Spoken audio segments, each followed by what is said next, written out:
Mayong buntag kanatong tanan mga igsuon.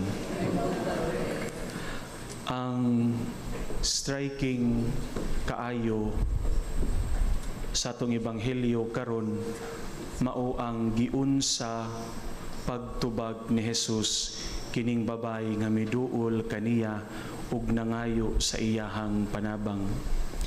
Kining babay nga taga Kanaan nga miduol kang Jesus ug nangayog tabang, nagantos ni siya ug miantos ni siya tungod ug alang sa iyang anak.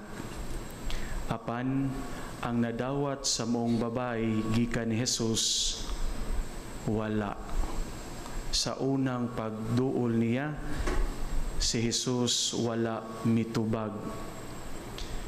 Base ng uban makaingon nga lahi man is Kristo karon niining bahin sa ebanghelyo karon.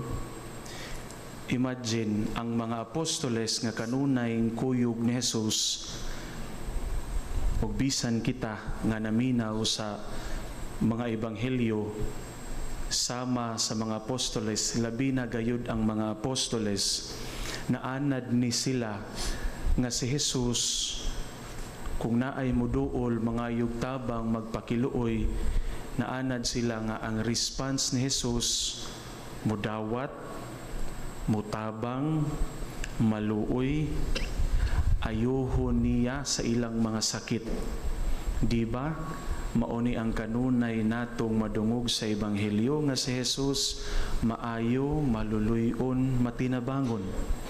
Apan karon sa ebanghelyo nagibasa karon sa una nga approach sa babay, si Jesus wala motubag. Finally, si Jesus may tubag na gayud. Apan ang tubag ni Jesus bugnaw pas tanang bugnaw. Niingon siya nga, gipadala ako ngadto lamang sa mga nawala nga mga karnero sa nasod sa Israel. Kanabang gitubag tuod ka pero gisupupod ka.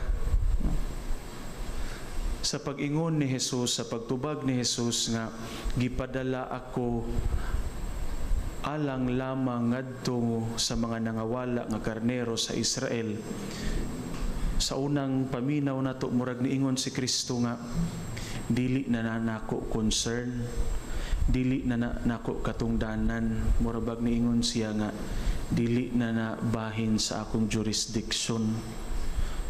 Kunya kaning tubag ni Jesus mga igsuon mao ni ang tubag nga wa ta mulaom, or the least wa ta mag-expect nga mao ni ang itubag ni Jesus sa babay nga miduol kaniya ug nangayo og tabang.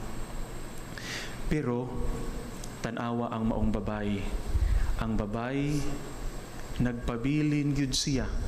Wala siya mulakaw, wala siya masuko, gani niluhod siya. Ug niingon siya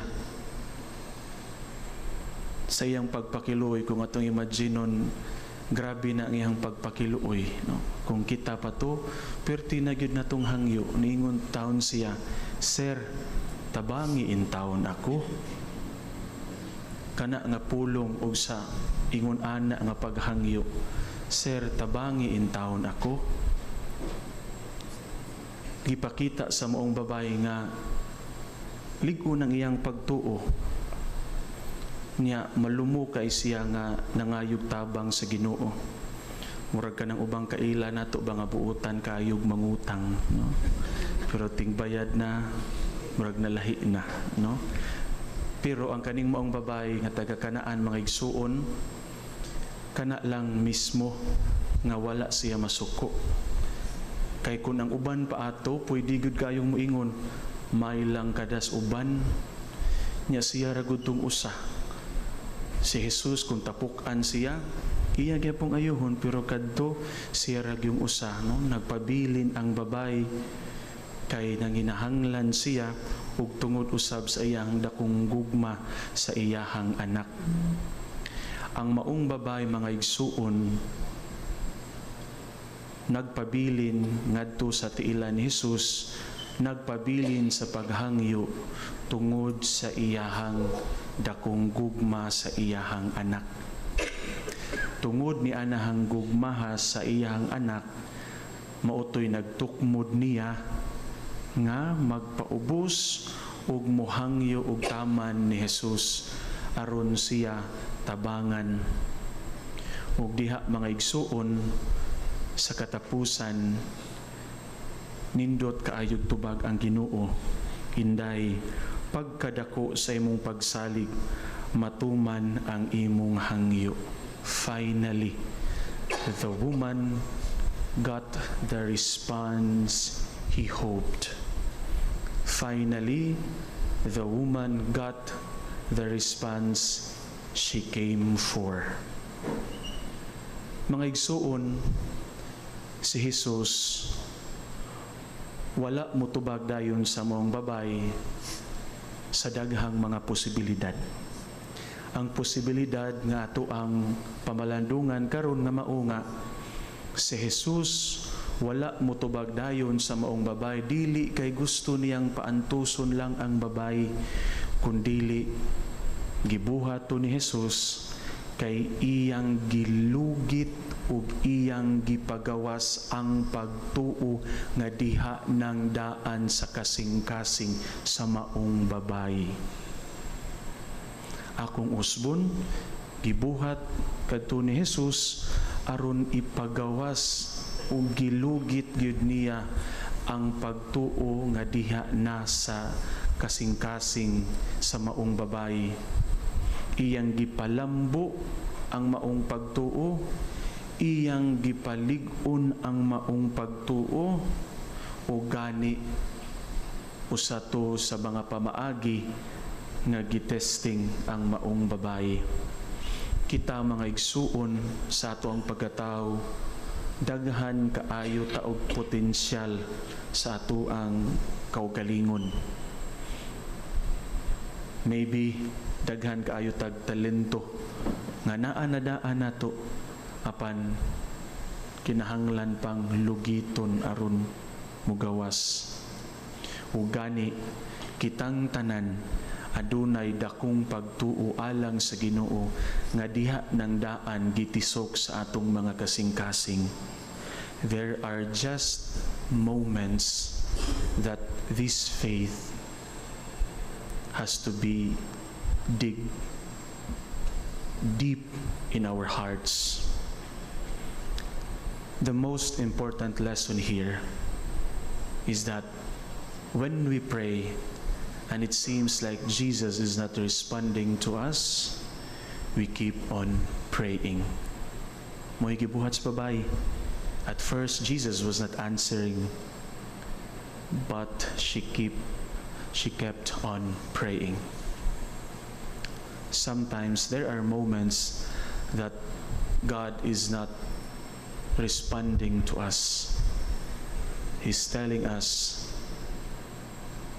to have more faith. And if everything that we have done and still our Lord seems not answering our prayers, even at times we ask, namino pa ba ka ang Ginoo?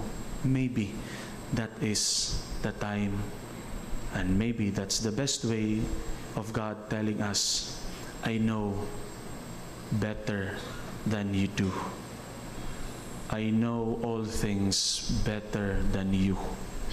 I know what's good for you, and I know what's not good for you. Mga igsuon sa atong pagpadayon ni ining Santos nga Misa, ang mensahe sa atong ebanghelyo karon simple, balik-balik, but kinahanglan kaayo nato nga pamalandungan kanunay. Kay daghang mga higayon nga kita mismo mapakyas sa atong pagpadayag diha sa atong pagtuo ngadto sa Ginoo, just because God is not answering our prayers, or worse, God is not answering our prayers the way they want to be. It will always not be our ways, my dear brothers and sisters, but always His.